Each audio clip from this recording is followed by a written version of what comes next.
welcome back to another episode of the BigAsp Cornhole Podcast. Slight hesitation there. As always, Sean and Dane are with you. What's going on, man? Not too much, man. What's happening?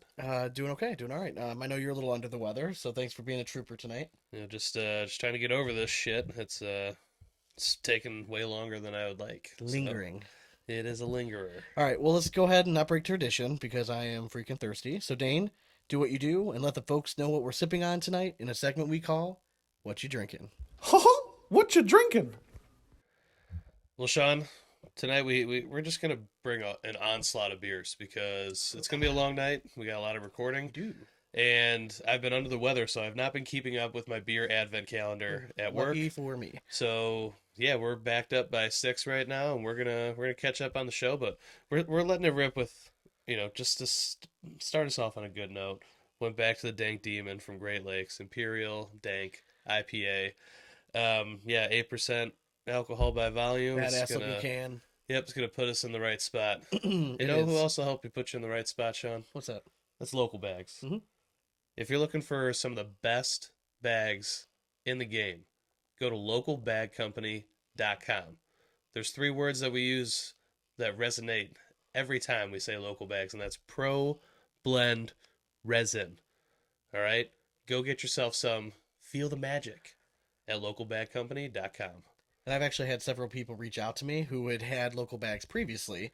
And then after listening to our show, they're like, all right, I'm going to give local bags another try. Every single one of them have just praised the new blend. Yeah. All right, We're not the best players, but we actually know what we're talking about sometimes. Yep. Every once in a while.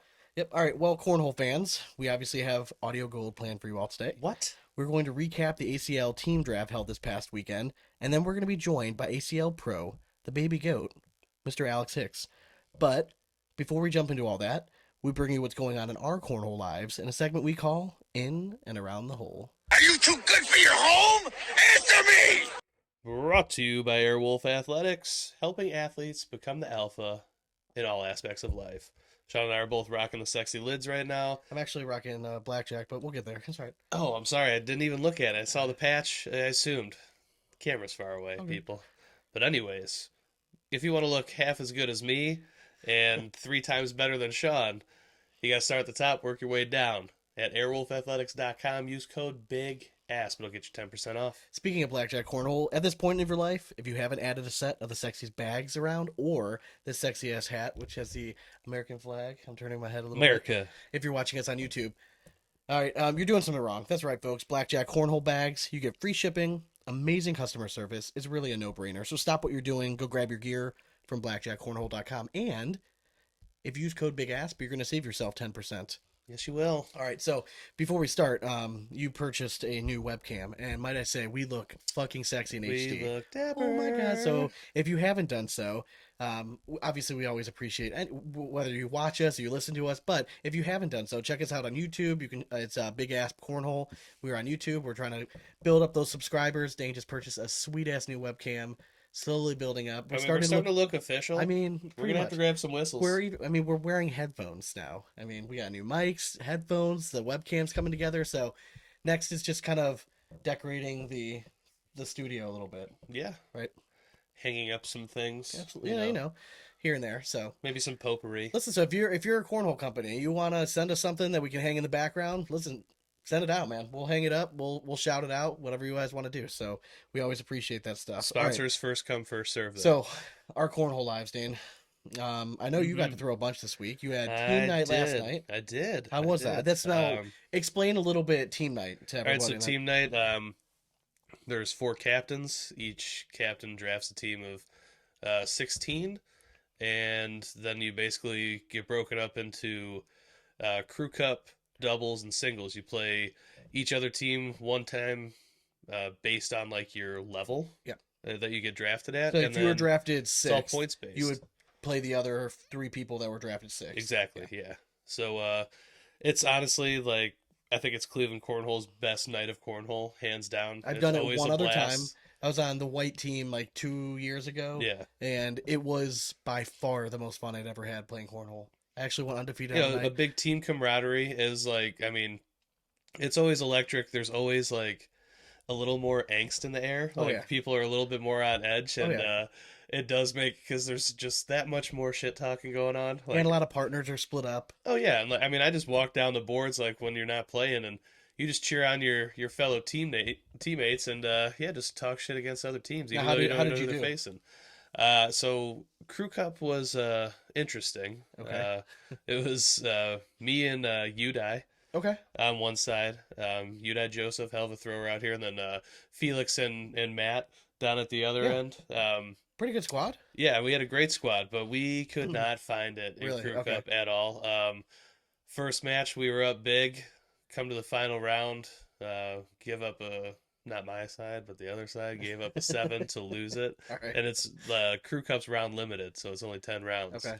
And yeah, so we went 0-3 in Crew Cup. Then me and Felix Rogers linked up for doubles. We went 2-1. That's solid. Had I mean, honestly, every match we threw pretty damn well. The one loss, we just ran into a buzzsaw. Who'd you guys lose to? Dude, honestly, I can't remember the girl's name. Okay. I wish I did. I'll have to look it up and give her a shout out because she was lights out. Okay. I mean, she was just hucking bags. And then come time for singles, your boy went 3-0, handled himself quite nicely on the singles stage, and Nice. unfortunately, the team took second. Oh, hey, We listen. finished second. So, but you know what? At the end of the day, I ended up in the green for points. So I did my part. That's all that mattered. That's all that So, matters. So you bounced back a little bit. So we played at the regional. yeah, I mean, This you past you Saturday. played. I just kind of showed up. So we went out to the regional in Cleveland. It's the December regional out in East Lake, Ohio, about like 30, 40 minutes from us. We commentated some of the live stream stuff later in the day. Did like the end of advanced doubles. We did most of the advanced singles stuff that was going on. And then we showed up too late to get into advanced doubles, but we decided to, at least while we're there, play advanced singles. First time I'd thrown in since our tournament against another person, really. I played pretty well, I thought. I went I mean, two. from what I saw, you were throwing pretty damn well. Yeah, I went 2-2. The first round I played Lawan. He's one of my favorite dudes around. We've played each other so many freaking times. Speaking of team night, Lawan and I were partners in doubles team night, and we had a nice run. I love playing against the guy. He just got hot. We were both playing really well. I was happy because really I forced him to score. Like, you know what I mean? Like he had to.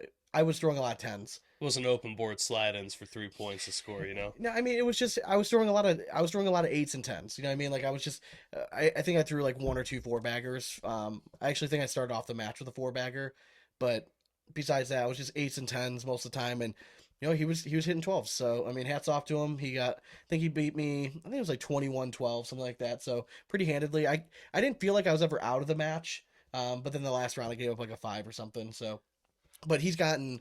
I mean, he puts in some serious work. So, I mean, tip of the cap to you. I mean, if I'm going to lose to anyone in the first round, I'll take it losing to Lawan. But I told him I got him next time. Like there's no more of that. And then I After played. he wore his jersey on last week's episode too. Yeah, yeah, right. What the fuck, man? Played Dawn Rogers next. Played pretty well. Dawn was struggling with the boards. The boards that we were playing on were playing pretty quick. She was struggling keeping some bags on. I kind of finally, after that first match, kind of found my groove and settled in. I think I won like 21-4, something like that. And then I played Ursel. Ursel's kind of a pretty good up-and-coming player in the area. Oh yeah, we've talked about him before. I know a on lot the of show. people, I think some people were surprised that I beat him. Mm-hmm. He jumped out to a 16, I think it was like a 16-4 lead or something like that after 3 rounds. I gave up. So funny enough, he had that same type of thing happen to him against Jeff Reynolds just the round before that. Really?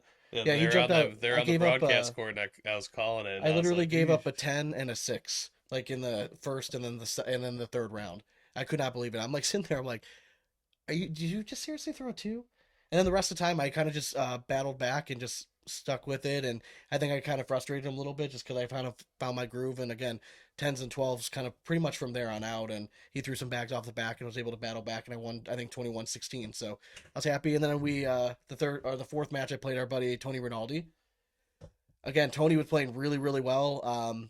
He, gave me props after the match. He's like, you played really well. I was 10s, he was 12s, I was 8s, he was 10s. Like, it was just, I couldn't really climb back. But again, I mean, I was happy with how I played.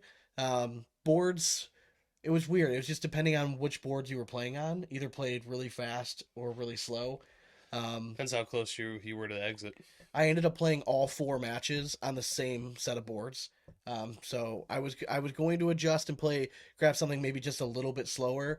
I ended up throwing the TC boards, the Revolutions? Revolution. Yeah, I was warming up actually with either the Outlaw or a Buffalo Boards Deadhead. I was just trying something different.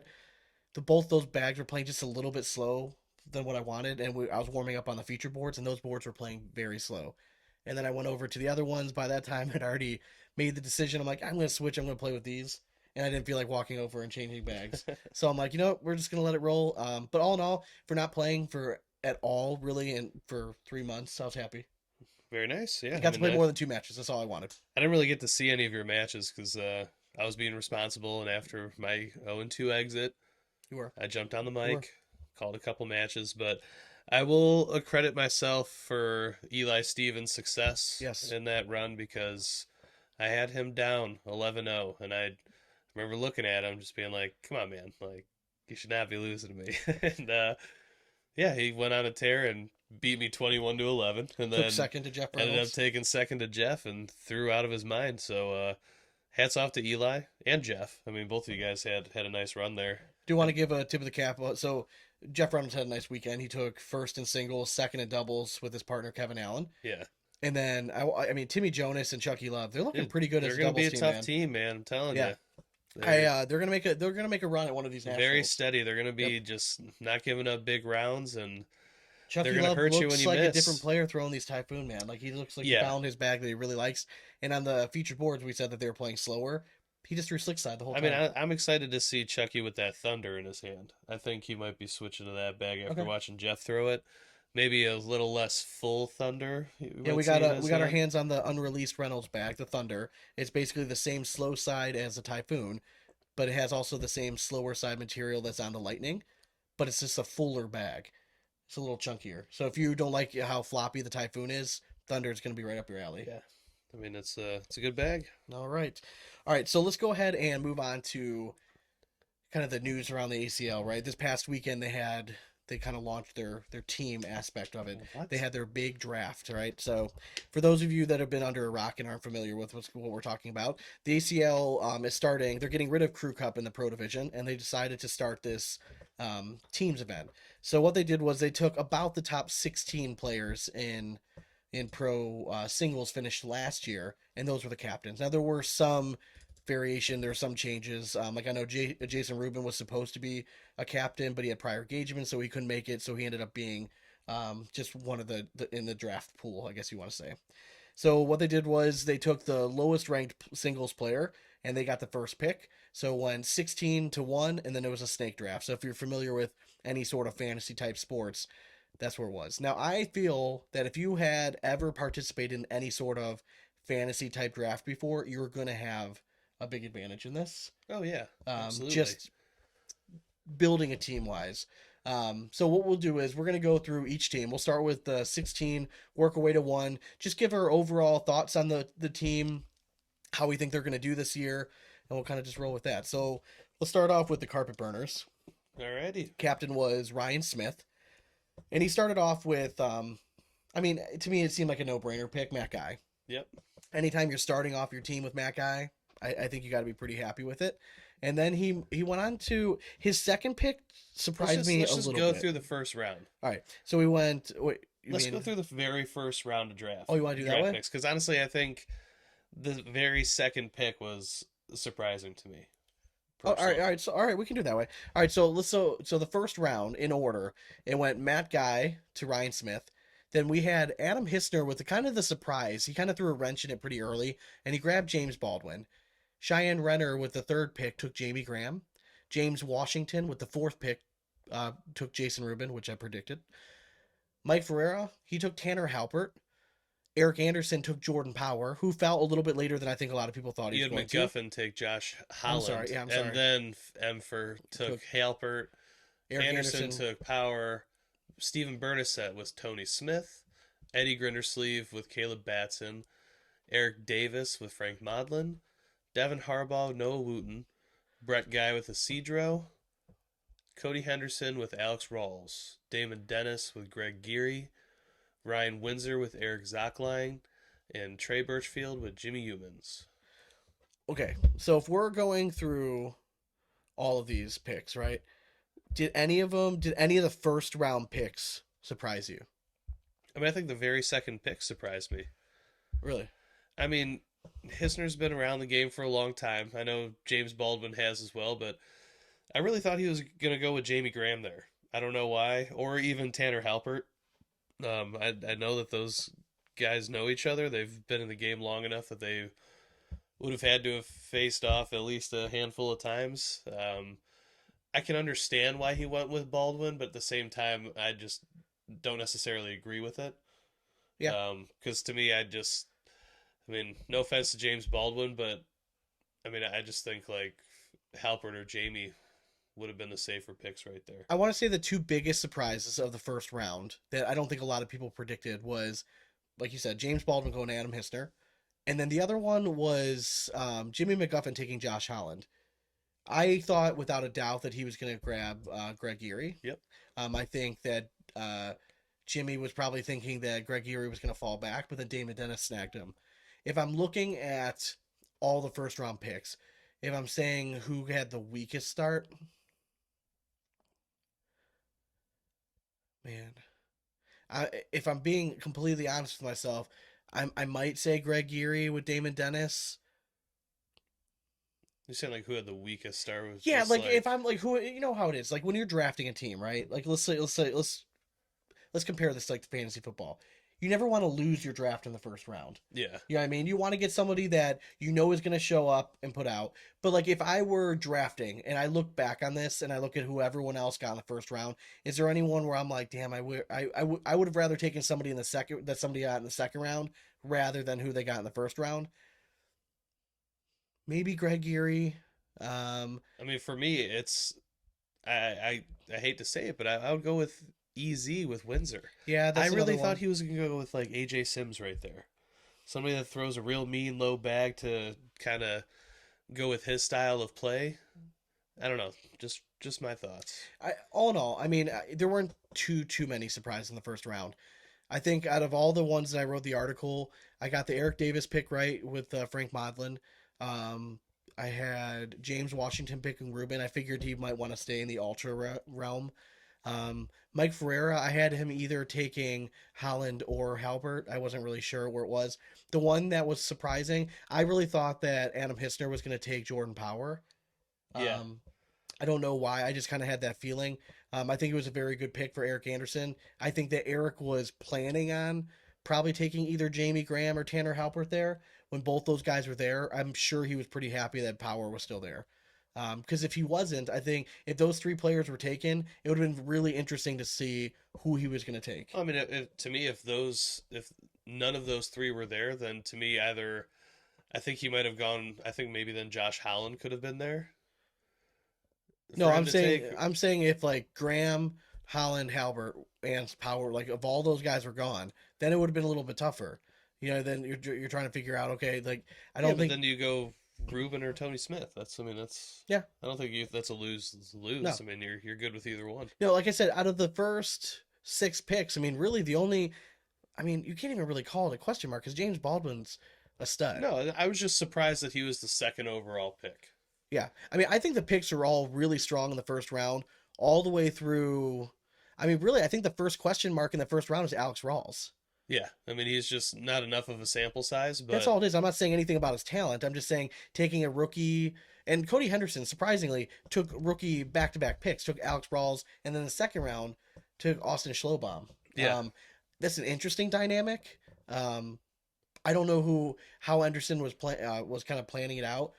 A little just sneak peek. Next week we're actually having Cody Henderson, Eddie Grindersleeve, and hopefully Eric Anderson on the show with us to talk about their strategies, their thoughts going in, their thoughts afterwards. So we're going to kind of really dive into it a little bit more. This week it's just kind of getting our feel for each team.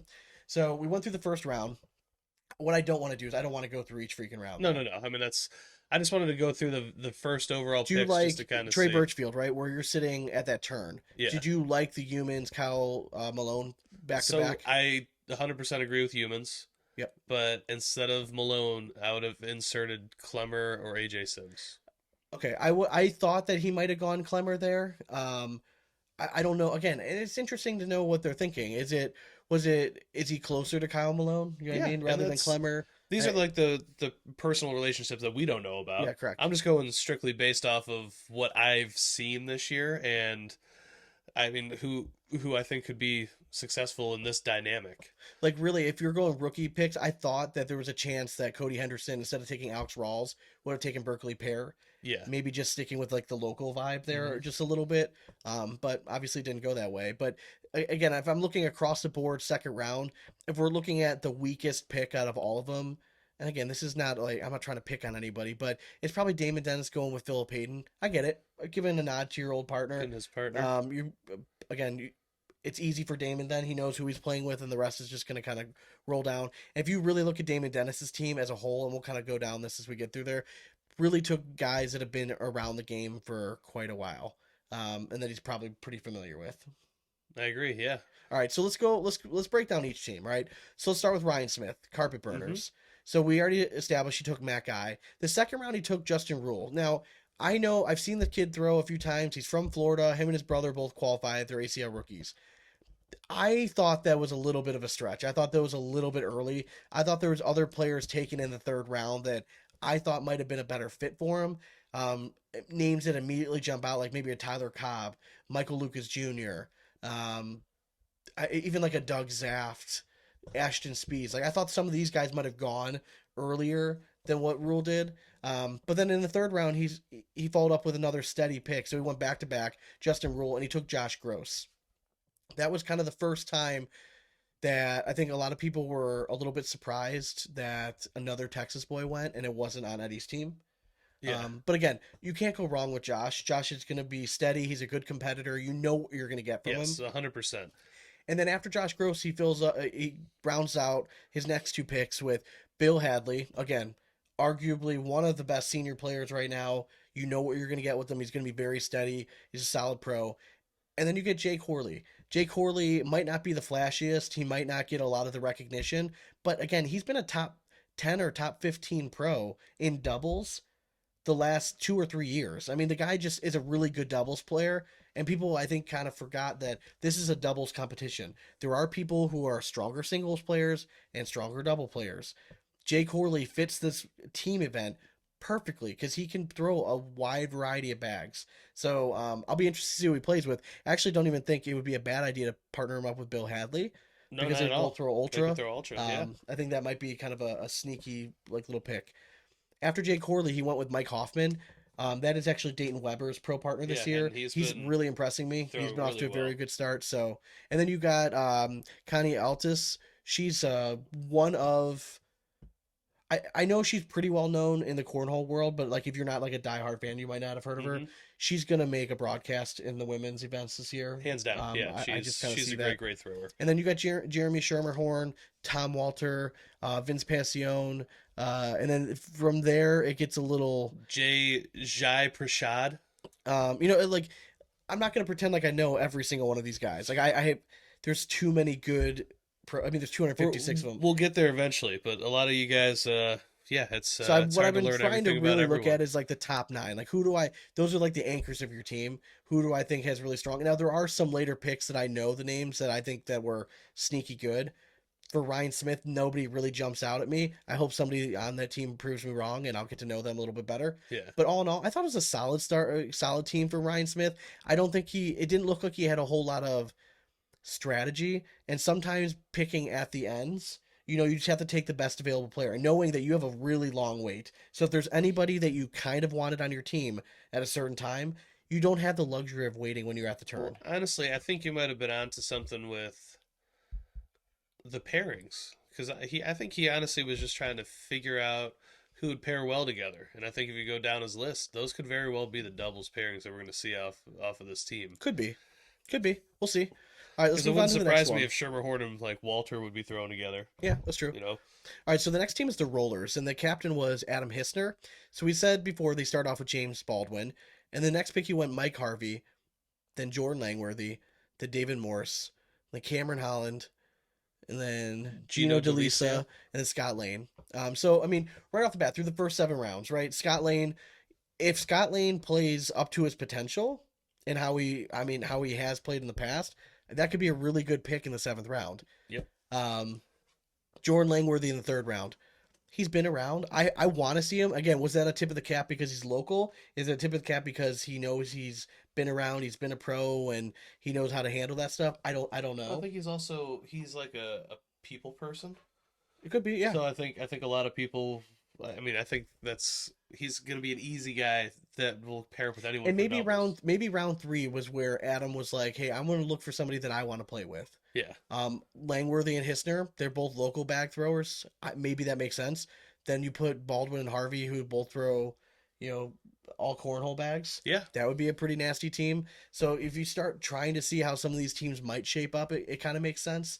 But Hissner, I in my opinion, aside from like the top 4 or 5 picks, I think he's a little bit behind the 8 ball. If I'm being completely honest. Now again, anything can happen. We look at some of these guys that he could have snatched up a little bit later. Like, I mean, I really liked. I like the Mike Harvey pick because I think their chemistry. I think they could both be very good cheerleaders for their team and stuff. But then, I mean, you alluded to it. Langworthy there for 3.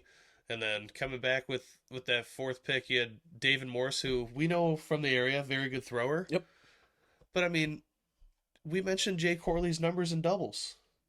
He was sitting there. Bernie Neighbors alluded to that they're having Adam Hissner on their show. I guess they have a podcast or something. They're having him on their show this week, and he had said that David Morse is somebody that he's familiar with. He throws against a lot, so he was kind of just giving him a nod to that. So I guess that makes sense. I mean, a lot of this, especially early on, you're going with guys that you like, that you're familiar with. And then there's other teams that you could tell they really did their research and they know the players across the board. All right, let's move on to Cheyenne Renner. Cheyenne Renner is Team Woodchucks. She started off with Jamie Graham. I was a little surprised she went Jamie Graham. I thought just because of where she is at, I thought she might have taken Tanner Halbert first. Yeah, I mean, I'm not knocking. I think Jamie Graham deserves to be there. I think she was looking for Baldwin maybe off the rip. Oh yeah, 100%. Yeah. I wonder if she was planning on Baldwin all the way, and then Baldwin gets snatched, and she's like, "Well, shit, what do I do now?" Jamie Graham, obviously, it's very deserving of a top 5 pick. I'm not knocking that at all. And then she went with Derek Holland, ACL rookie, but he's been around the block for a while. He's Josh Holland's father, Josh Holland's pro doubles partner. Fucking really familiar. I'm just down the middle, steady Eddie. I'm not going to give up a lot of big mistakes. I think it makes sense. Yeah. I wouldn't be surprised to see like Cheyenne and Derek play together maybe. But again, there's so many different ways this can go about it. After Derek Holland, you went Tyler Cobb, Jeremy Frazier.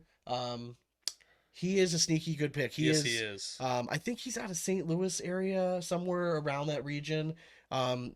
Just a hole hunter, high PPR kind of guy. I believe in Cincinnati at the Open, he finished top 3 in PPR. So he's a really talented rookie player. And then followed up by another rookie player, Johnny Cox. I've been hearing phenomenal things about Johnny Cox. He might have the best mustache in all of cornhole. I mean, I'll just say it right now. Might have to take a poll, but I mean, I don't think the poll's very long. But from what I haven't gotten to see a whole lot of his matches. I have gotten to see a few of the live streams. Super talented dude. But what I noticed about Cheyenne's team, they're pretty young. A sneaky good pick, I think, in round 9. They got Blaine Rozier. He had a lot of success last year on the college circuit. Mm-hmm. He's a lucky bags thrower. Really, really talented. I think that was a sneaky good See, I pick. thought even more so in round 12 when she got Andrew Andrew Labrador. Labrador. Yep, I agree. That was a great pick. And some of those later picks like that, if you can get those names, I think yeah, sometimes that can I was surprised pay that he was still dividends. there, honestly. Yep. When I saw that, I was like, oh, that's a good late pick there. Another pick that I was a fan of is they got Mason Morgado. He's a really talented player. I'll be interested to see some of her matchups and pairings, how they go. But again, most of these guys, when you're at this top level, you can't really put it all on bags because a lot of them can throw so many Oh different yeah, types. yeah, they can throw everything. All right, so the next one, who I thought when I was writing my preview article, I sat down. I thought I had a pretty good understanding of how most people were going to go. James Washington, I had no fucking clue. I only went Jason Rubin. I picked Jason Rubin, and then as like my secondary pick, Leston Allen. Those happened to be his first two picks. I went Jason Rubin just because I figured the ultra, he's a top tier player. It made sense to me. Well, I think they kind of have that same attitude toward Yeah. the game. And Leston Allen, they're super familiar with each other. They, I think they had partnered up, I'm sure, in the past, or at least they've played against each other 100 times. I was a huge fan of his start. He went Jason Rubin, Leston Allen, Michael Lucas Jr., and then now everyone was raving about the Tice Cobb pick. If I was a super huge fan, I thought pound for pound, he might have had the best first three picks. If I'm being like looking straight down, Yeah. and we'll kind of go through them as we go because I saw Eric Anderson has a very strong start through the first three picks. Cheyenne Renner had a very good start through the first three. There's a few others, but I thought pound for pound, first three picks, James Washington, I thought like, all right, maybe he's a step ahead of everyone. And then he went Tice Cobb. And it's nothing against Tice, but he hasn't really done much this year. Yeah. And I know he recently switched back from zero gravity. Now he's going back to BG. Is that going to make all the difference? It could. I know Trey Ryder was really super excited about this pick, and that's what made him really love James Washington's team. I want to see it first, though. I mean, to me, it goes back to Jay Corley. Like, Yeah. I felt like that was around that. Like, I mean, Jay Corley, I thought should have been taken in the top 3 rounds, but he still went in the 5th round. I'm like, yeah, I could see Corley going over Tice Cobb in a doubles event, 100%. It was just a little bit of a surprising pick for me.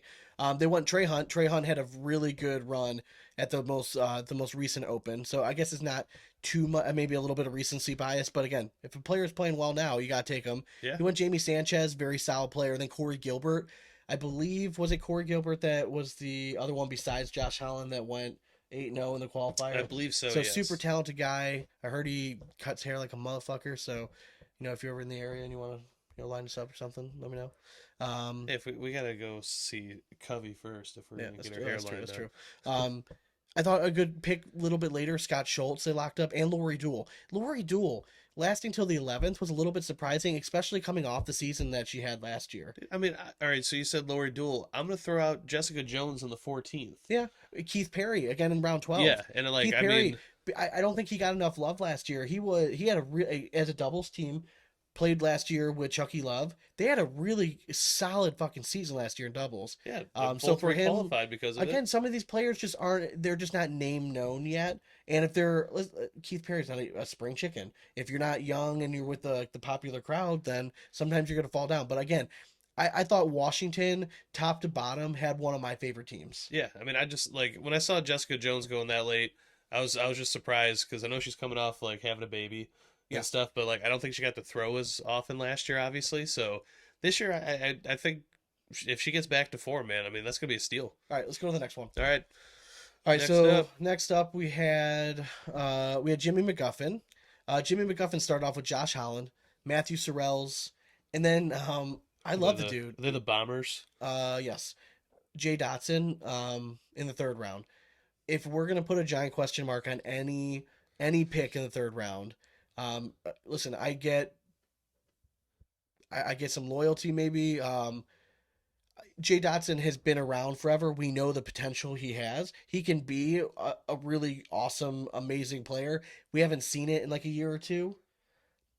Maybe this was just a little nod to loyalty. I thought that maybe Bob Vonch or Justin Lang would have made more sense. You probably could have gotten Jay Dodson 3, 4, 5 rounds later. But you know why I think J Dot went so early, and I think a lot of people were touting him.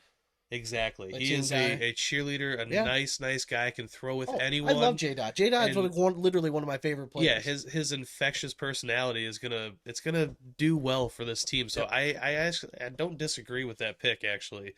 Yeah, I mean it was third round. It was earlier than I expected, but when you really think about it, it makes sense to me. Yep. He went up with, so we mentioned Bob Vonch, Justin Lang, Michael Dingus. I love that grouping of 3 picks. I do Right too. there, that's where Mcguffin, to me, kind of made up, because I thought that his second and third round picks might have been a little bit of a reach. Now, Matthew Sorrells is a very good doubles player, so I guess I can kind of get the understanding of where he was going. And maybe McGuffin's looking at the board thinking, well, fuck, Greg Geary already was taken. Maybe I want to throw with J Dot. Maybe that was the pick that he wanted to go with. You could put Josh Holland and Matthew Sorrells together. Bob Vonch, Justin Lang, 2 of the more unorthodox looking bag flights in the game, but just down the middle, steady Eddie. Same thing can be said by Michael Dingus. Ricky G. Man, I mean, I'm telling you, man, like this guy, Dylan Turpin's pro partner, very underrated player. I think that was a good pick. And Draven Snead, again, rookie player this year, had a lot of success on the college scene last year. Those college players have tended to translate pretty well quickly onto the pro circuit. Could be a really good pick in the 8th round.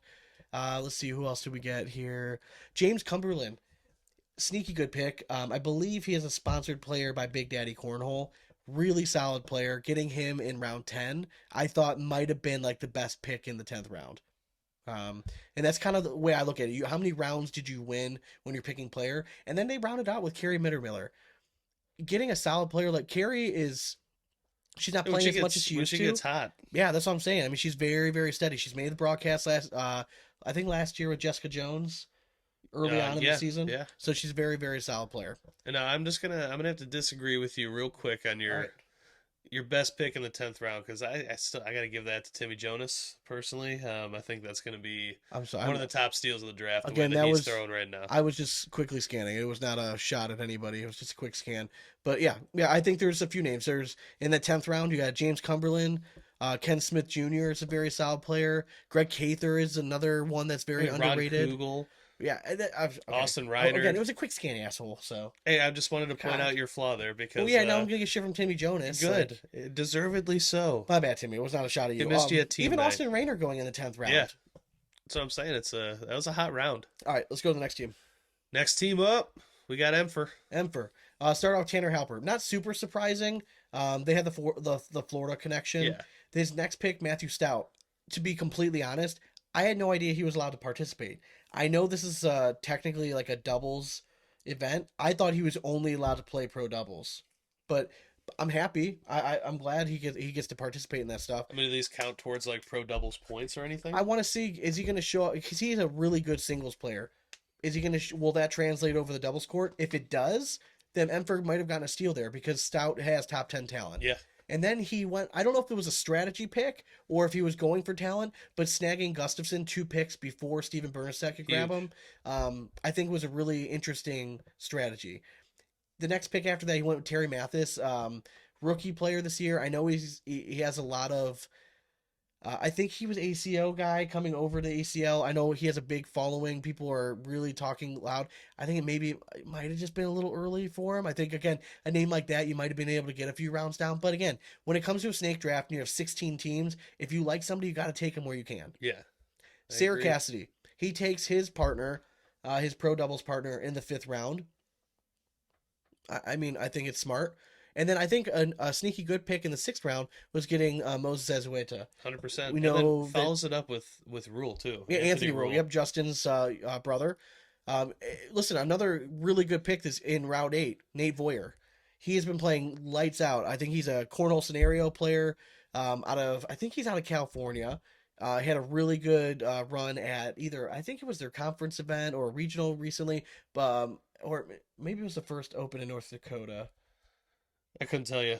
I think it was the Open in North Dakota. They had the really good run, but he's been playing very well this year, so he's off to a good one. Delbert Foreman, I believe he is the father of Jacob Foreman. I believe that's correct. Okay. Really good player. We actually it's true because we got to cover him in Erie last year in the Open. Very solid player. So again, top to bottom, getting Chris Torrentola in round 11 Yeah. with how well he's been playing recently. Chris Cuccia. I mean, I thought they did a pretty solid job. I mean, rounding it out with Rob Chismark, you got all of your live feeds covered for that whole team. Yeah. All right. So I think Tornado and Chismark need to be paired up together. Out of all the teams I'm looking at so far, and we've gone through what 1, 2, 3, 4, 5. Out of the first 6 teams, he's probably my second favorite so far. I would probably put James Washington 1 at right now, and then M for it 2. I mean, Mike was honestly one of the guys that it really looked like he did some solid research on it, because I mean there's a bunch of guys on his team that aren't from his area. And again, I'm just looking at straight talent going down the board. I think it makes sense. I think that there's a good team aspect to this team, to this group. So we'll see how it is. Now, Eric Anderson, I know he was taking this very seriously. Team Gushers. Best team name, by the way, Gushers. He went Jordan Power first, and then he went AJ Sims. And I love that pick only because I thought that it made sense. Now, I don't think that that's necessarily who he wanted to play, but I think he was going like Eric Anderson throws a certain way, Jordan Power's a slider. Yep. AJ Sims likes to play a slower bag, and then Joe Neistat, I know he typically plays a Jordan Power light game. Yeah. And then the next one he went Brevin Valdivia. Brevin has recently switched over to zero gravity bags and is throwing a carpet bag. If I'm looking at this right away, I don't know if this is true. I would predict that Eric is going to play with Jacob Beamer. Jordan Power is going to play with Joe Neistat. AJ Sims is going to play with Brevin Valdivia. I can see that, yeah. Raul Chavez and Ty Lopez makes sense. I think a scary good pick going down is you went Gage Landis, who is very talented player. Yes. We're talking he likes to roll, flop, nasty game, and then right behind him, Miranda Coy. You put those two together, they're gonna have Sneaky good bags team. flopping all over the boards. I mean, I think that's really good. Ken Smith Jr., Curtis Kearns, Eric Ryder, Chad Braun, Mike Bechtel, Don Rogers. So he gave a little nod to Cleveland here at his last run. Chad Braun grabbing him in the 13th round, his former partner. That's a great steal there. I mean, I really like it. I mean, I do. I love like the last 2 rounds too, pairing Bechtel and Dawn together, who are pro partners They're together. familiar. They're exactly familiarity is going to be key in this, and yeah. I think if you pair Ken Smith and Chad Braun, they tend to like a little bit something slower. And you put Curtis Kearns and Eric Ryder together. I mean, I think I like how I don't know. I haven't talked to Eric yet. Hopefully we'll talk to him next week. I like how he went through and kind of dissected it. I like the talent across the board, where there's some picks that I would have rather had somebody else than what he grabbed. Man, maybe here and there, but I think top to bottom, I think Trey gave him a B. I would give him a much higher grade. I mean, if I'm looking at across the board, he's either my first or second favorite team as a whole, all the way down. Well, he did a great job, like thinking about all, like you said, all the aspects of pairing slow bags with slow bags and stuff like that. Yep. So, yeah, I mean, even though you got to dance around to find those pairings, he did a good job at getting like best available and stuff. The one I was a little surprised on was Ty Lopez over Victor Glass, but it's all right. Bernstein got himself a steal there. Yeah, that is true. But again, was he looking for someone? Did he reach out to Raul and be like, is there somebody that you would want to play with? Which I don't know. Maybe. All right, so let's move on. Speaking of Victor Glass, he was on team Bernasette. Bernasette started off with Tony Smith, then Stormhog, Mark Richards, and Matthew Morton were his first 4 picks. A very solid start. I mean, I can't argue with any of those he gets picks. it in the next 4 picks. Tay Harris, Dylan Turpin, Victor Glass, Maya Cup. Yeah, I mean, he had a really nice start. Killer. Yeah, those first, next 4 rounds for him. Yeah, those first 8 picks are really good. I'm not gonna lie, I'm not super familiar with some of the other guys. I know Greg Cather, like I mentioned before, very solid player. Eric Schern. I know I haven't talked to him before. I haven't really seen him play a lot. I don't really know like where he falls. It seems like it's probably the right spot for him to get drafted. Ernest Herrera going that late is a little bit of a surprise for me. I was surprised at that one. I thought he started off with his first 8 picks very strong. They're going to be a tough team to beat. Absolutely. Next up, we got the Grindersleeve. Okay, so he started off obviously with Caleb Batson. No surprise. And then a little bit of a surprise was when he went with Noel Almanza. I thought for sure, without a doubt, that he was going to go Josh Gross there. Yeah, I mean... or AJ Sims. Noah's throwing some heat, so maybe he just thought... I was surprised that he didn't... I don't know if Eddie thought, and I'm going to ask him next week when he's on the show. I don't know if he thought that AJ and Josh might have lasted one more round, or if he's like, listen, I have to hang out with those guys and play with them all the time. I want to go a different route. I can't argue with it because I think he had a really good start. He went Caleb Batson, Noah Almanza, Doug Zaft, and Tyler Parent. Um, very, very solid start. And then after that, you can't argue. I mean, those are all four guys deserve to be in those first four rounds. Yeah, they're Then you great went picks. John Fuentes, who is a very good doubles player, so I understand that pick. And then Tubby Cobb, again, I want to see it, but going in the sixth round makes more sense than going in like the third or fourth round to me. Yeah. And then after that, to be honest with you, besides Hunter Thorne, Whitney Martinez, I'm not super familiar with the whole lot of the guys. Yeah, I mean, I know April Chismark, Rob Chismark's wife.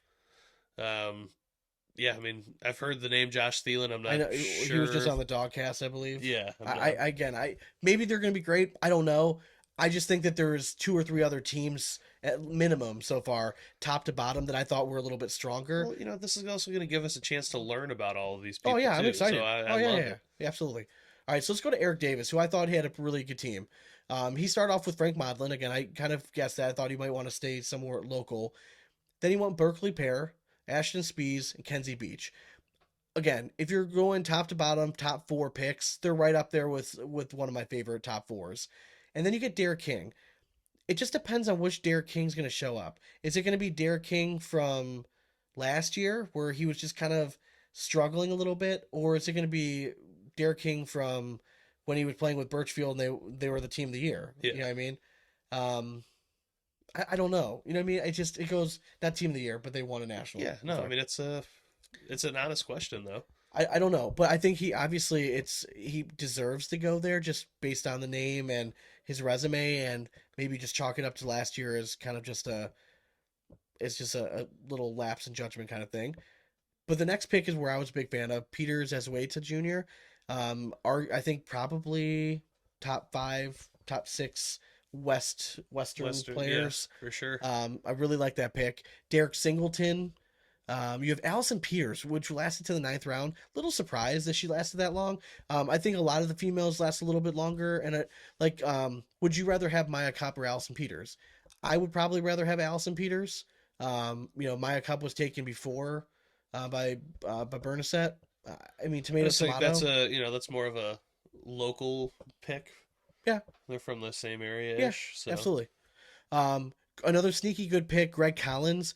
He has all the potential in the world, which Greg Collins is going to show up. Courtney Coy, again, same thing. Is it going to be Courtney Coy when she was playing back with Harley Culpepper, or is it going to be Courtney Coy of like the last 2 years where she just really struggled? Yeah. We'll find out. All right, let's move on to the next one. Devin Harbaugh, the Skunks. Was not a huge surprise once Tony Smith was taken that he took Noah Wooten. And then he went with Dalton McClem, Cameron Belvin, and then Matthew Creek-Killer. Wasn't my favorite start. I think Noah Wooten deserves to be a first round pick, hands down. Dalton McClem, again, he didn't get to play a whole lot last year, but we know the level of talent, and it's a doubles competition, and we know how good he is in doubles. Talent. Yeah, he's a talented guy. Cameron Belvin, I think obviously you pair her with Noah Wooten, makes sense. And I think that's why he went with McClem, because I think Harbaugh and McClem know each other pretty well, and I think they'd throw together really well. One of the players that I was a big fan of getting picked is Dayton Weber. Yes. Love that pick in the 6th round. Honestly, thought he was going to get picked sooner. I was surprised he fell to the 6th round, especially just because the region he plays out of is so tough, and he's been really good recently. Now, I will say, I think there's something interesting about Devin Harbaugh's end of his draft, because to me, he's got some steal-worthy people to mention in Bobby Fink, Tony Hughes, and PJ Sorrow. I mean, all those guys, they have potential to throw decently well. Yeah, Bobby Fink's somebody that really, I don't think he gets enough credit, because he's a really solid player. And Tony Hughes, I know, is somebody that, listen, he's coming out strong. I think he's one of those under-the-radar rookies that no one's really paying attention to. Yeah. But I've seen him play a few matches, and he's really, really talented. So I was a little bit surprised he lasted the 13th round. But again, with so much talent, with so many new faces in there, there's going to be some deep talent falling down that late. All right. Brett Guy. Now, I think they were the Sliders. Yeah. is her name? They were slobbing all over Mr. Guy's knob here. Okay, and I'm talking about Trey Ryder and Bernie and all them saying how much they love the team and how they thought it was so smart picking doubles partners going all the way down. Is it a bad strategy? Not at all. Do I think it talent wise stacked up? Where are there teams that I would rather have? Yeah, like I'm just being honest here. So it goes Isidro Herrera, which is a very solid first round pick. Nothing flashy. You know, it's like grabbing like Devontae Adams. Well, he was grabbing his partner. You know, like in an Yeah, NFL draft. It's exactly, like grabbing yeah. Devontae Adams. Like, you know what you're going to get. You're not, like, thrilled because you had to grab a wide receiver, but, like, you'll take him because you know what you're going to get out of him. Then he went Duncan Clemmer, which I love that pick. And then he followed up with Brandon Jones. I get it. All right, you partner up those pair. And Brandon Jones, very solid player. I get it. And then he went Samantha Finley. I'm trying to think, like, how to, like, say this without coming across, like, what outside of like women's doubles, what has she done yet? I mean, it's a fair question, but she's always done pretty well in her brackets. But she hasn't made There's a lot of players broadcasts that have and done stuff. pretty well. Again, I'm not Exactly. trying to be a dick here. I'm Exactly. not. I'm just saying like I think that there was other players I would have rather had in this situation. I think Sam Finley's a great. To me, he just tried a different approach than any of these other teams were Yeah. with getting their actual doubles partners. So, yeah, I mean, it doesn't surprise me. So you have Sam Finley, and then you go Kaylee Hunter, which again, a very, very talented player. Go with her pro doubles partner, Megan Maupin. Again, Maupin is a very, very talented player. We haven't seen her. I mean, this is a rookie season. Yeah. Do I think that her and Kaylee Hunter in the women's division are going to tear shit up this year? Yeah, I do. I think that they're going to do very, very well. On the pro circuit, is that same success going to translate? It hasn't yet in doubles. We haven't seen that the dual doubles women's team He's really banking on make. familiarity. Yeah, again, I'm not saying it's a bad team. I think that the strategy wise was good, but am I going to give them an A on the grade? I'm not. I'm not. Like, I think there's other teams better. Now, there's some people on this team that I absolutely love. Mike Jackus, I've talked about 100 times last season.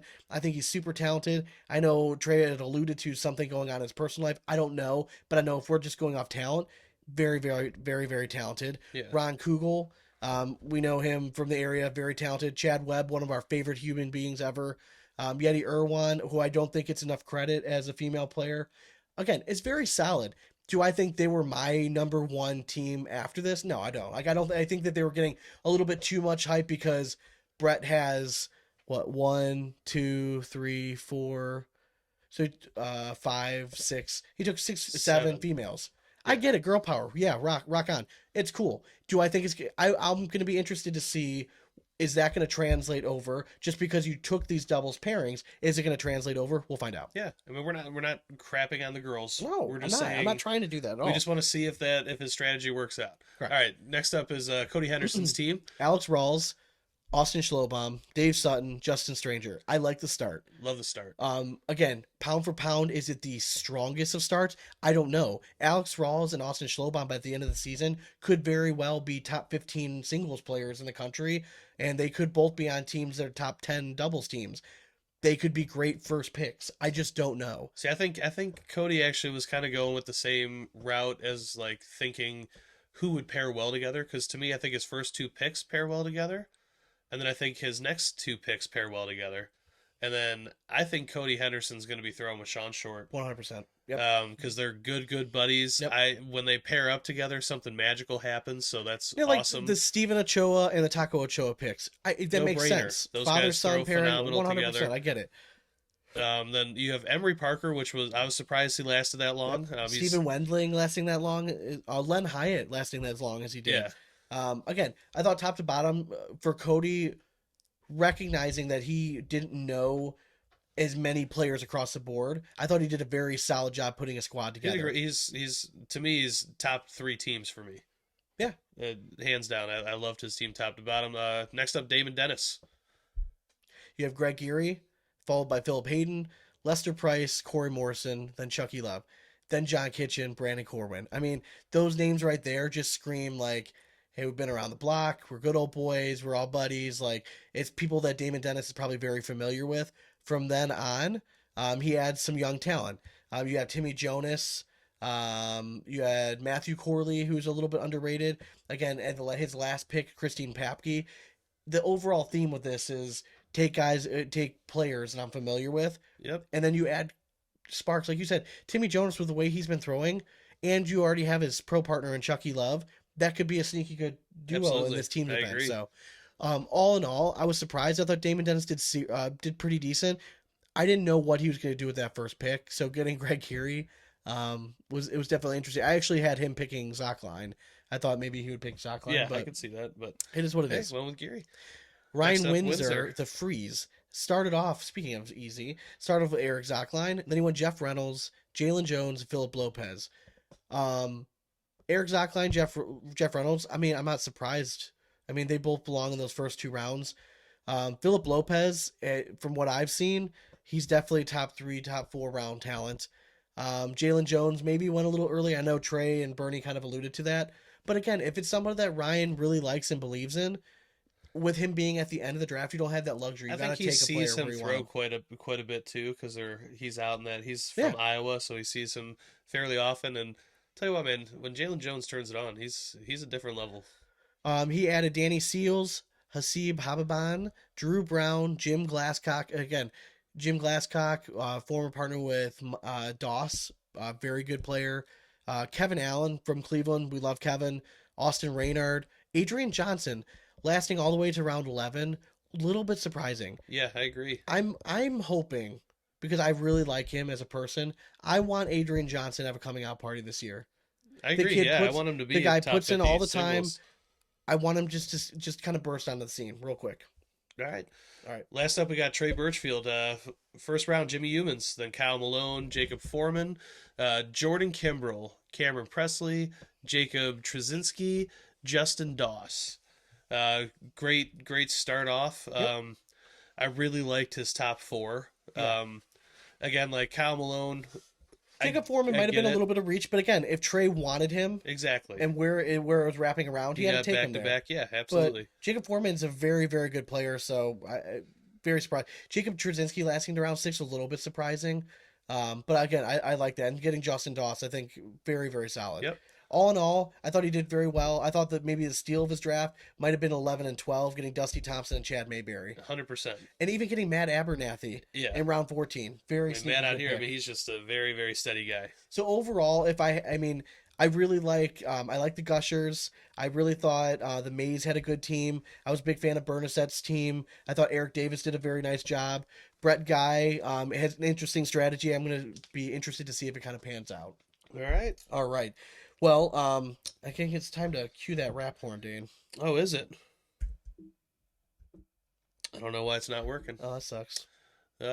Anyways. All right. Reach us at Instagram and Twitter at BigAsp Cornhole. And Facebook at BigAsp Cornhole Podcast. We are not professionals. Visit us or go to airwolfathletics.com for all your cornhole swag and localbagcompany.com for the best bags in the biz.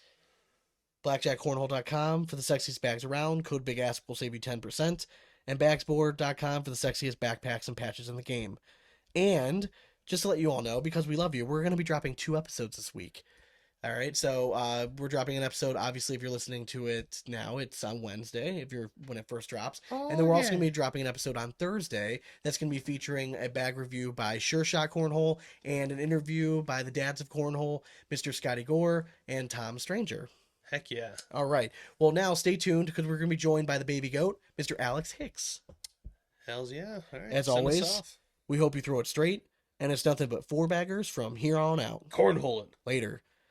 Do you need an answer for all your cornhole problems? Always. Well, we have one. It's Cornhole Solution. Cornhole Solution, the home of the best boards in the business. We just got done playing on them all weekend at the Cleveland Regional.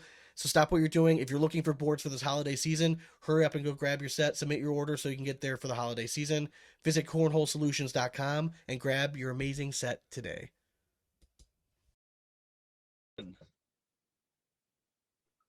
Welcome back to the BigAsp Cornhole Podcast, where we are now joined by the current ACL Open Singles Champion, Mr. Alex Hicks. Alex, thanks for joining us, man. Yep, thank you. How you doing tonight? Good. We keeping you from like schoolwork or anything? No. If we are, you're welcome. So it's okay. So let's start off with, I think people at home just kind of want to hear a little bit of your backstory. Can you tell us a little bit about how you first got involved in cornhole, how long you've been playing, all that stuff? I've been playing for about 3 years. I got into it because my dad was playing outside, just like with the family barbecue and stuff, Okay. and I thought it looked fun, so I just started playing. So so it's only been 3 years, and now you're like on top of the cornhole world. Do you Yeah. realize how rare that is? Do you realize how many grown men are jealous of you right now? Did you find out like how early on when you first started playing, did you realize that you're pretty good at this, that you've kind of found a knack at being really good at cornhole? I used to lose to all the guys that I played like outside in the yard and stuff, but then I started getting a little bit better and scoring more, and then I started beating them, and then I just carried on. Now, is this something that, like, obviously you must be a competitor, right? You hate losing, right? Is this something that you took upon yourself and you just started practicing a whole bunch? Yeah, I practice on Mondays for league, and then there's Thursday blind draws. Okay, so is that primarily your favorite form of practice, is going to playing matches? Do you ever just Yes. have boards set up at your house that you're going to throw? I don't have a place to play inside at my house, so Okay, me either. I don't really play there. So I just play on Mondays and Thursdays and the weekends. Yeah, Okay. we're out in Cleveland, Ohio, so this time of year it's either league or nothing. I mean, And I saw a pretty cool moment after your last big win. It looks like your league is a pretty tight knit group of people. They had like a cake and a little celebration, so that must have been a pretty cool feeling. Yeah, it was awesome. It was so surprising. Yeah, representing your squad here a little bit. So that's really cool. That's what, cool. what flavor cake was it? I think it was vanilla. I'm All pretty right, sure. All right, I all right. mean, that's all right. It's important to things like us. I was all right? hoping for like a 50-50 split, maybe a marble, but hey, that's all right. All right. So let's go back to a few months ago, right? So I'm sure you had a pretty good understanding that you were going to be a pro this year. I'm sure it was a family decision to, to allow you to go pro, right? Because obviously, Yep. you're still young. What was the feeling like when you first found out that you were going to be a pro player for the American Cornhole League this year? It was so exciting. I was ready to play. You're ready to play. So, because you qualified through the open standing last year, correct? Yeah. And were you the number one overall ranked open player? I think I finished as number 3. I Number was 3, number okay. 1 for a while though. Okay, I thought you were. Okay, it was right at the very end that maybe somebody just kind of leapfrogged you. Okay, so as a junior player, so you are currently 12 years old, right? What grade Yep. does that put you in? I'm in 6th. 6th grade. Okay, so like middle school, like so. Mm. All right, so middle school is always tough because when you're, do they split the school? Like, are you in like 6th, 7th, and 8th grade type school? Yes. Okay, so that was because when you're in 5th grade, you're kind of you're kings of the school, right? And then you go to 6th grade, and it's kind of that weird transition because then you're like the young dudes again. Yeah. How is 6th grade treating you so far? It's been pretty good. A So well solid year? so far. Okay. What are your friends? Do your friends at school know that you're really good at cornhole? Like, do they know that you're a pro player? Yeah, they're like, that's so cool, and that's so awesome, stuff like They that. probably don't even realize like how big of a following you have. So I have to ask you. You have a nickname. I'm sure you've heard it before. What do you think? What do you think about the nickname Baby Goat? Like, do you like that? Do you want to listen? Because it's still early. If you want to change it, we can use this show to change your nickname if you want. So, It's do you pretty like cool. that nickname? Yeah, it's pretty cool. I like it. It's pretty cool. I've never heard of anyone disliking a baby goat. Yeah, that's true. Let's be honest, they're awesome. They're hilarious, Right. and yeah, I mean, I think it's a great nickname. So let me ask you, what other sports do you like? I like basketball, and one time I played flag football for a couple years. I Okay. like that too. Okay, are you currently involved in anything else, or is cornhole kind of take up all your time? Cornhole usually does it. Okay, so no, like you're not about on like currently like basketball? on a basketball team or anything like that.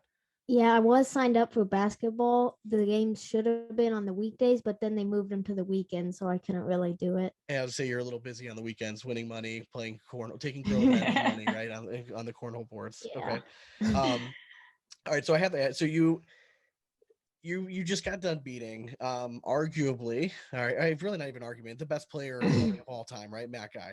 So you had an epic run. You find out you're facing Matt Guy. Had you ever played him before? Yes, I've played him a few times. I haven't beat him yet. That was my first Okay. time. So what is your thoughts going into that match, right? Because you've been playing lights out. Because correct me if I'm wrong, but you have not lost a singles event that you've entered this year, right? So you have to be feeling pretty confident going to that match. Yeah. What were you thinking? I mean, do you even think about it, or you just step up to the boards and you're like, I just want to play? I just saw him shooting before that. Before we played, I saw him shooting against Jamie, and he was shooting really good. So I was kind of nervous, but I was just kept focused on each bag. So let me ask you: you played, you have all the shots, right? So like I cannot roll a bag. I can't do anything fancy like that. I am down the middle, very simple. You have all those shots, but you beat Matt kind of at his own game. Did you have? I mean, you're 12. It still blows my mind like how crazy good you are. Did you have a strategy at all going into that match? I just kept trying to throw them straight. I don't really care if it stops. Just throw them straight. Hope they go in. Because to me it was so impressive. Most adult pro players, right? If they're playing Matt Guy and after round 20, Matt hasn't really missed too many shots, they're gonna panic and they're gonna try to change their own strategy, maybe try to throw a block. And you didn't care. You were locked in. How did you keep all the distraction out? I just kept focusing, looking at the hole, not worrying about nothing else. That's a different level of concentration. I mean, it's what do they say? It's usually just like 5 minutes of concentration. Like that, yeah. You know, it's and he went 55 minutes in like the fastest, longest cornhole match I've ever seen in my life. That's a different level. That's a very impressive young man. Thank you. I couldn't tell quite what bags were you throwing in that match. Were you throwing Wizard or Viking? Yeah, I was throwing the BG Wizards. You were throwing the Wizard? Okay. Boom. He was all right. I'll give you call it for me. Yeah, I'll give him credit. He was right. Okay. Did you anything particular that was going through your head, or you were just like, just stay down the middle, just keep putting bags in the hole, just don't worry about what he's doing? And Yep, just stay focused. Was he nice to you? He didn't really talk that much. Okay. All right. All right. Now you're not. You don't wear headphones or anything, right? Nope. So just keep my hood up. By the crowd or anything? Not really. Wow. All right. Well, does it pump you up when they start to gather around your matches? There you go. So that's the right way to do it. Okay. Who is your favorite player to watch? Probably Tony Smith, because he's so well at the rolls, and it's just so cool to watch. Okay. And do you have a favorite player to play against, either because you beat them all the time or because they give you a really good match? Not really. I like playing anybody. So anybody, you don't care. Who do you, besides you, who are the best players, like, let's say, like in your region? John Fuentes, Kyle Hadley, Justin Lang, Johnny Cox. There's a bunch of them. Okay. I say your guys' region's getting pretty good pretty quickly. And this year you're playing with Kyle, correct? Yep. Okay. How do you feel like you guys work as a team so far? We've played together a lot, so I think we're gonna be able to do pretty good this season. Okay. What if you had to put a goal for yourself, right? As a doubles team, what do you think your guys' goal would be? Like finishing top what? What is your goal? Maybe top 5 or 10. Probably top. There you go. 5. Yeah. I like it. Go big or go home. You might as well. I love that. All right, so let's switch goals just away from cornhole just for a second. You said you're in 6th grade. You know what I mean? You're middle school. You know, it could be a little rough. What's your favorite subject? I like math a lot. You're a math guy. Okay, me too. I was like that. I like that. Do you know what you want to be besides like the best cornhole player of all time? Do you know what you like? Do you have like a dream job right now? Not really. No. All right, that's good. Stay focused. Just keep winning a lot of money playing cornhole, and how fast the sport's growing, you might not have to do anything. Be really good at math so you can manage your money one day. Sean, that's not the right message to be given. Always work hard in school. Oh yeah. You know, you never know what opportunity could come that could surpass. You're talking to a guy who went to college for 7 years, so came out with a doctorate though. So okay, it wasn't just like one long stint. So, do you want to go to some listener questions? Yeah. Let's, I got them right here actually. All right, so we had tons and tons of responses for you from listeners that, I mean, everyone wanted to hear from you. So let's see. This first one that I had, we already answered that one, so I'll skip that. I'll go with one real fast. All right, you got it. So Elton Parrish wants to know, he said, my son is 12 and likes to play, but he's very competitive. So when he has some bad throws, he lets it get into his head. What do you do when that happens? Just slow down and take your time on the next few bags if you have some. So do you have a pretty quick? Are you like Dory? Like you just kind of forget really quick? Throw a bad shot. Sometimes. Sometimes. Okay, so it does get to you every once in a while, though. Okay, that's fair enough. Hey, listen, you're human, so we all do. I'm still trying to deal with that. So Alan Murphy asked, have you reached celebrity status at your school? Like, do you walk around and like everyone knows your name now? Not really, no. You Soon should tell them enough. about the announcement.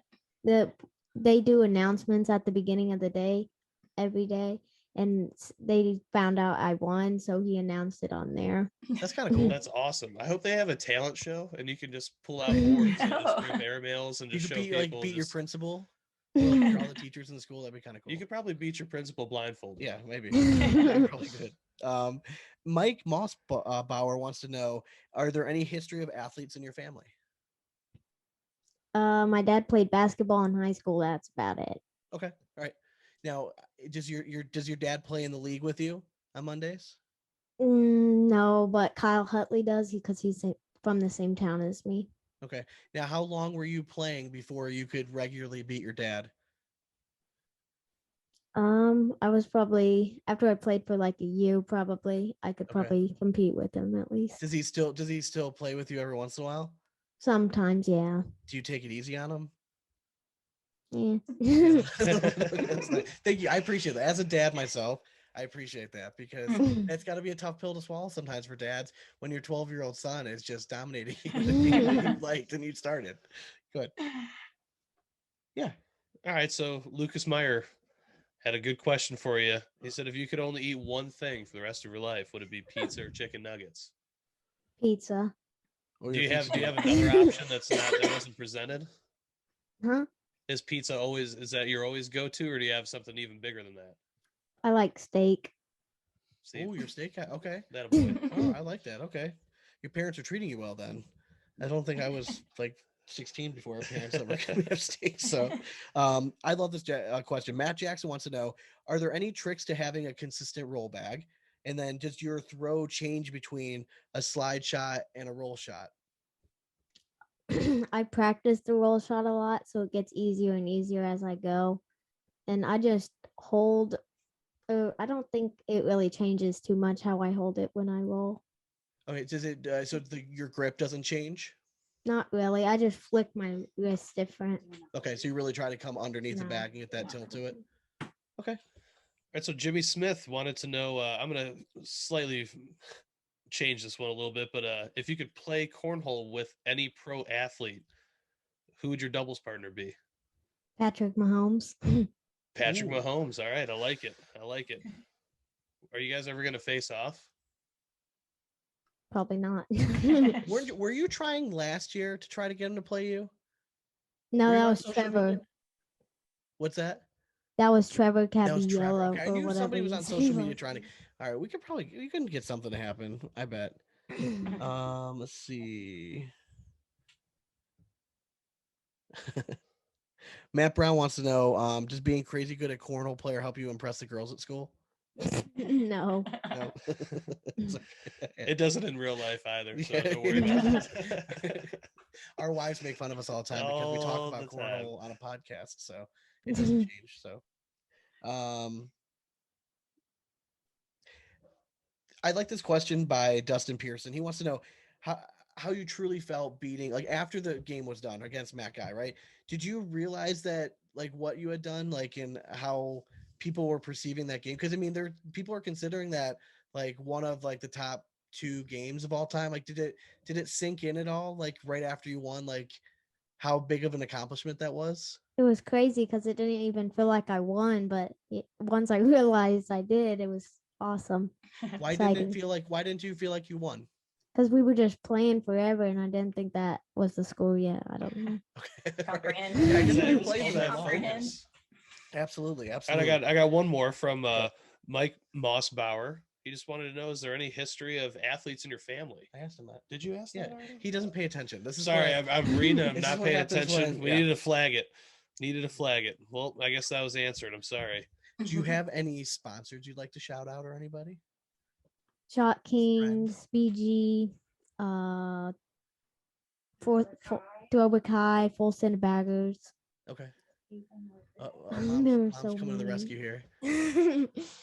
My Shift, Tom Davis, Labette Bank, Throwback High, Kansas City Cornhole, Lamb Realty, Full Send Baggers, You were a well-sponsored young man. Countryside Self Storage, and Parkway Service Company, and then BG Cornhole.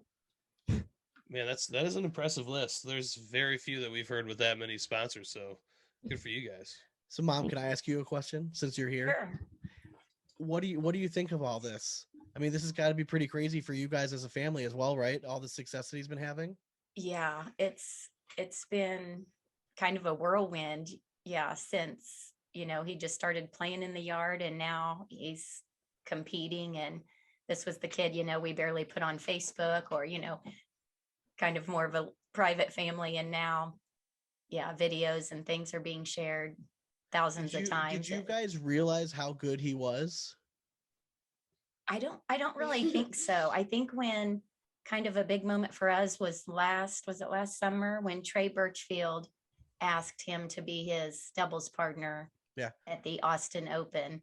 Like, Trey's willing to take a chance on Alex as his partner. And when they were able to win that, I think that was kind of a moment like, wow, this is pretty impressive. And continues just to do well and continues to love it. So, and how have you guys been able? I mean, because he's such a grounded young man, like he's so, I mean, just well mannered and polite. How have you guys been able to manage like home life and school and travel? I mean, because being a pro player, I mean, there's all this extra stuff now. How have you guys, like as a family, been managing that?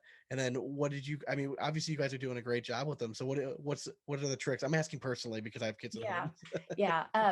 He does pretty well at school. Otherwise, we may have had to reconsider, some things. But he is able to keep up with school and emails teachers in advance.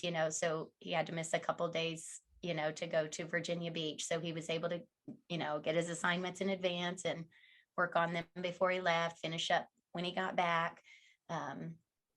So that helps, that he's responsible about it, of course, with our reminders and encouragement and to kind of help him keep up and make sure he's getting done what he's supposed to keep his grades.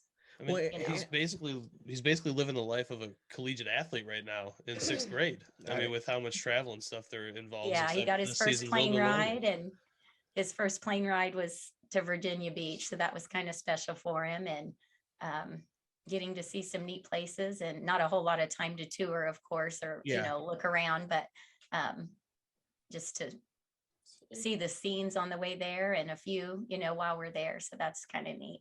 Absolutely. And Kyle Hadley, his partner, is able to take him some places, so if John or I can't, if work or school doesn't allow, then that works out nice too, for kind of a teamwork kind of thing to get them where they need to be. So that's awesome. That is awesome. Love it. I mean, you guys are doing a fantastic job. I think one of the cool things is that there's no pressure from you guys at all. Oftentimes we see so much with younger athletes, and Alex, you can even chime in if you want on this.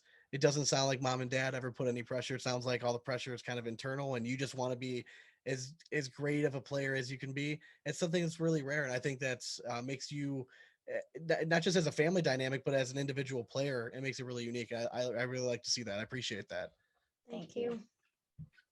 All right. Well, thank you very much for your time. We're going to let everybody else at home go, and we'll have you hang on with us just for a minute. And but thank you very much for joining us. We've been wanting to get you on for a while, and then when people kept just hounding us to get you on, we're like, all right, fine, we'll finally reach out and we'll ask, because we don't like to bother anybody, especially with someone as busy as you with all the schoolwork and stuff. Because when you get older and you have a job, your life gets boring, but you're in an exciting time of your life, so I'm jealous. Thank All you. right, so thank you for joining us. And then stay tuned. We'll have another episode dropping tomorrow with the dads of cornhole, and we're going to be going over sure shot cornhole bags. All right. All right. Well, as always, we hope you throw it straight, and it's nothing but 4 baggers from here on out. Cornhole it. Later.